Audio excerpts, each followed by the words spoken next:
জয় হিন্দ, জয় ভারত। বাংলাদেশ আর পাকিস্তানের জিহাদি পশু মানুষ।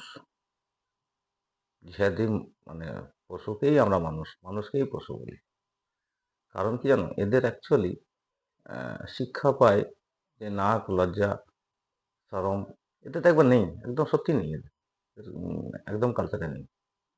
এদের দেখবা সম্মান কি জিনিস এরা বোঝে না, ইজ্জত কি জিনিস এরা বোঝে না, নাক কি জিনিস এরা বোঝে না, লজ্জা কি জিনিস এরা বোঝে না। ঠিক আছে, এরা শুধু একটা জিনিসই জানে যে আমরা মানুষকে বড় কথা বলবো, মানুষের ক্ষতি করব। খারাপ কাজ এদের ঘরে শেখায়নি জন্ম থেকেই। হ্যাঁ, পেট থেকে যখন জন্ম পড়ে তখন থেকেই এদের ঘরে কানে কোনোদিনই এ কথা শেখায়নি যে না, ভালো কাজ করতে হবে, ভালো কিছু করতে, এসব না। ওদের পেট থেকে পড়া পড়া থেকেই শুধু এই কথাই ওদের শেখানো হয় যে না, যতদিন বেঁচে থাকবো কতদিন ভালো কাজ তোমাকে করা যাবে না। মানুষ রূপে এসেছো বটে, কিন্তু মানুষের কাজ করা যাবে না। তুমি যত কুকর্ম, যত কুকর্ম ওরা করবে, যত খারাপ কাজ ওরা করবে, যত যা কিছু সব ওরা করবে, মানে ওটা ওদের করে শেখানো হয়।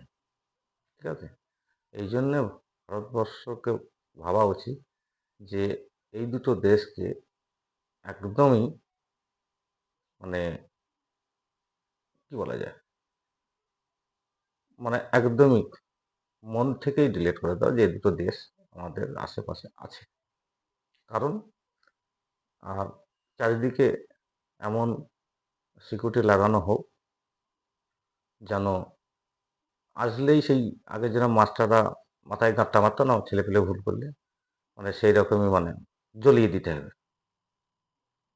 বুঝলে তো, মানে এদের ঘরে অ্যাকচুয়ালি এরা তো মানুষের নয় আর ভালো কাজ এরা শিখুননি, এদের ঘরে কেউ শেখায়ও নি। এদের নাকও নেই, লজ্জাও নেই, শরমও নেই, ইজ্জতও নেই, কোনো কিছু নেই। এরা যেটা পায় সেটা খায়, আর যেটা সামনে ইয়ে করে সেটাকেই মনে হয় আমার নিজের নিজের মনে করে। যাই হোক, এদের তো সেই শিক্ষা পায়নি আর সেই ইয়েও হয়নি। তা এই জন্য এদের ঘরে হ্যাঁ, যখনই পাবেন তখনই যেন শিক্ষা সবক দুটোই শেখানো হয়।